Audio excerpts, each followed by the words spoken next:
Hello again, everyone. Welcome to Washington Gun Law TV. I'm Washington Gun Law President William Kirk. Thanks for joining us. Hey, I want to spend a few minutes today and I want to talk to you about gun registries, because what are two things that are always said about gun registries?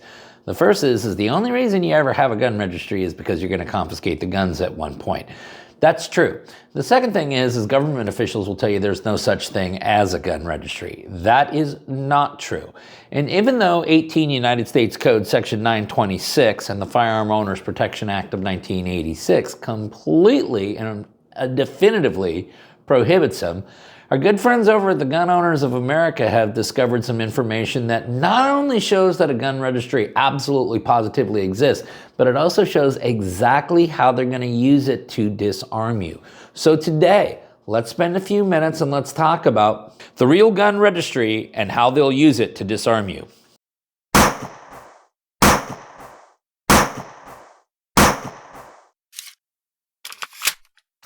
Okay, America, we are talking about gun registries. We're going to show you that one actually exists, and then we're also going to show you exactly how they will use it to disarm you. Now, it's going to take a little bit of assistance from state governments, but there are plenty of states that would gladly do this.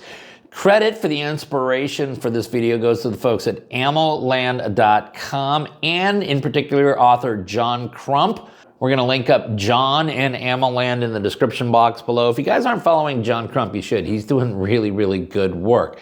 The story goes all the way back to 2021 when AmmoLand first reported that it had been discovered through Freedom of Information Request Acts that ATF agents who believe that individuals may be just kind of, running around with the wrong crowd or associating with the wrong people or things like that, could actually place traces into the system that would track their purchase activity for 30, 60, 90, 120 days and would alert ATF agents if these people were in fact attempting to purchase firearms.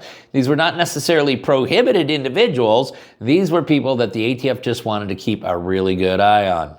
But you see, when GOA got word of this and decided to really start peppering ATF with Freedom of Information Act requests, what they found was something far more disturbing, because not only was this going on, but what the NICS system was being used for was to carefully trace individuals' compliance with state laws. And this is where I want you to understand how ATF, if they went back to their old form, and state governments could work quite hand in hand to disarm you, because this is how it would work. Okay, you are living in a state where a particular firearm is completely banned. You can't buy it, you can't sell it, you can't transfer it, and in this instance, you can't possess it either.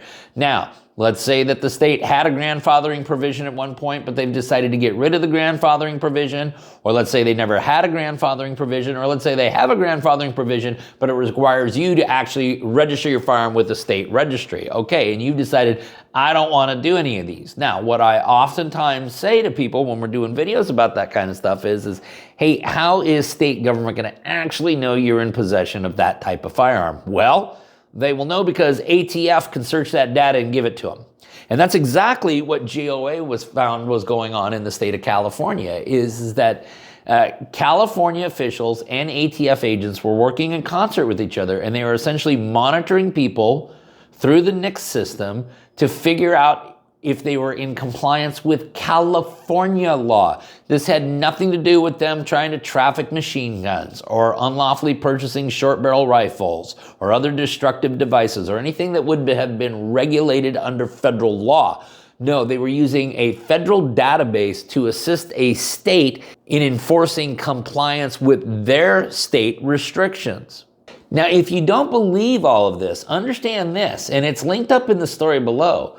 There is a memorandum that has now been circulated amongst the ATF from Deputy Chief Robert Sakata, which in pertinent part reads as follows. Effective immediately, Special Agents in Charge, SAC's, approval and Deputy Assistant Director, DAD, concurrence is now mandatory for all NICS alerts. NICS alerts may only be utilized in cases involving suspected violations of federal firearm statutes. This investigative technique should not be utilized to primarily investigate state firearm laws. A formal memo for approval will be utilized, which will require the following information: Field management staff will also monitor all requests.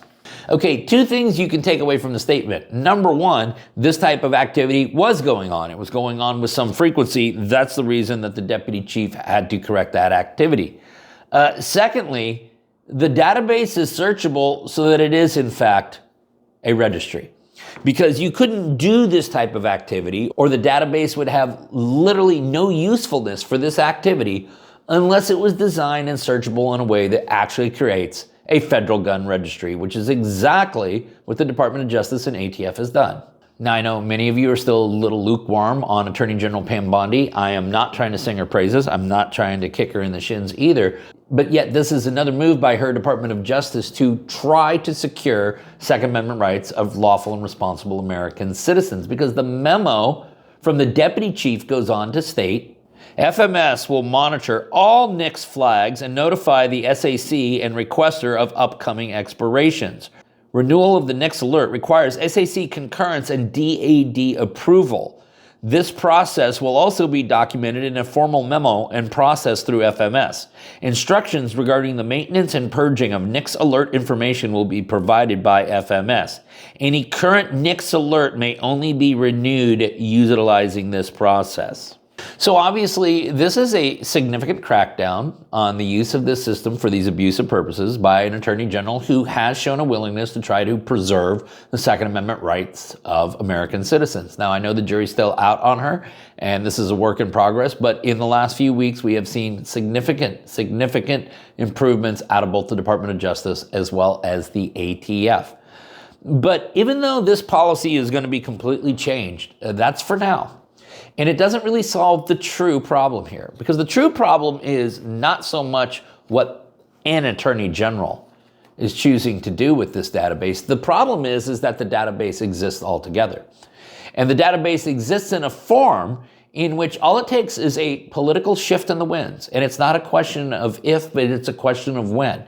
Where we go back to an ATF and a Department of Justice more hell-bent on civilian disarmament, more hell-bent on criminalizing otherwise lawful and responsible gun-owning Americans. And now you see where lies the real gun registry and how they will use it to disarm you. Okay, listen, we're going to go ahead and link up the story. We're going to link up John Crump's information down in the description box below. If you got any questions about this or anything else related to what's left of our Second Amendment rights, you guys should know how to get a hold of Washington gun law by now. But if you don't, that's okay. That information down there in the description box. If you got an idea for a video we should be doing, you click on that link right there and you tell us all about it. If you want to subscribe to our monthly newsletter, the ability to do that is right down there in the description box. And then finally, and most importantly, America, let's everyone remember that part of being the lawful and responsible gun owner, like we talk about all the time here, is to know what the law is in every situation and how it applies to you in any instance that you may find yourself. Until next time, thanks for watching and stay safe.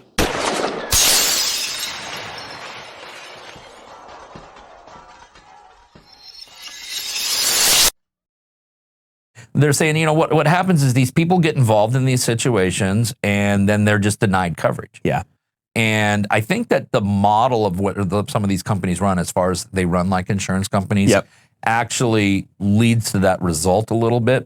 But, you know, that's a fair criticism. People are going to invest money and you're going to be there when it hits the fan, and then it hits the fan and you're not there anymore. What can Right to Bear say that's going to make them different? Well, yeah, I think that's a great point. You know, I come from the insurance industry, so I know it well. I know that insurance contracts are written by attorneys for the benefit of the insurance company, not the insured. That's right. So what we did at Right to Bear is, you know, we're first off, we're gun people that are in the business of supporting gun people. When we started the company, we knew of the numerous other players that had this market pretty captivated at the moment. And after reading their contracts of everybody, we determined that, hey, we can structure an arrangement that gives people and really the citizens of our country somebody that's going to be there when they need us most. That was what we prided ourselves on, and I know that sounds like a marketing piece, but it's the truth. That's why we started the business, right? You're not truly prepared unless you have Right to Bear back you. You will always get an attorney-answered hotline, so you will always have a confidential phone call. There are no cap limits for either civil or criminal defense. This covers all forms of self-defense. So from a fist to a firearm, from a fat lip to a dead body, you are covered, and you will have some of the nation's most passionate 2A attorneys in your corner fighting for you. And right now, if you visit my friends at protectwithbear.com and you use the promo code WGL, you will receive 10% off. Listen, you need to protect yourself so that you can protect them. Visit my good friends at protectwithbear.com.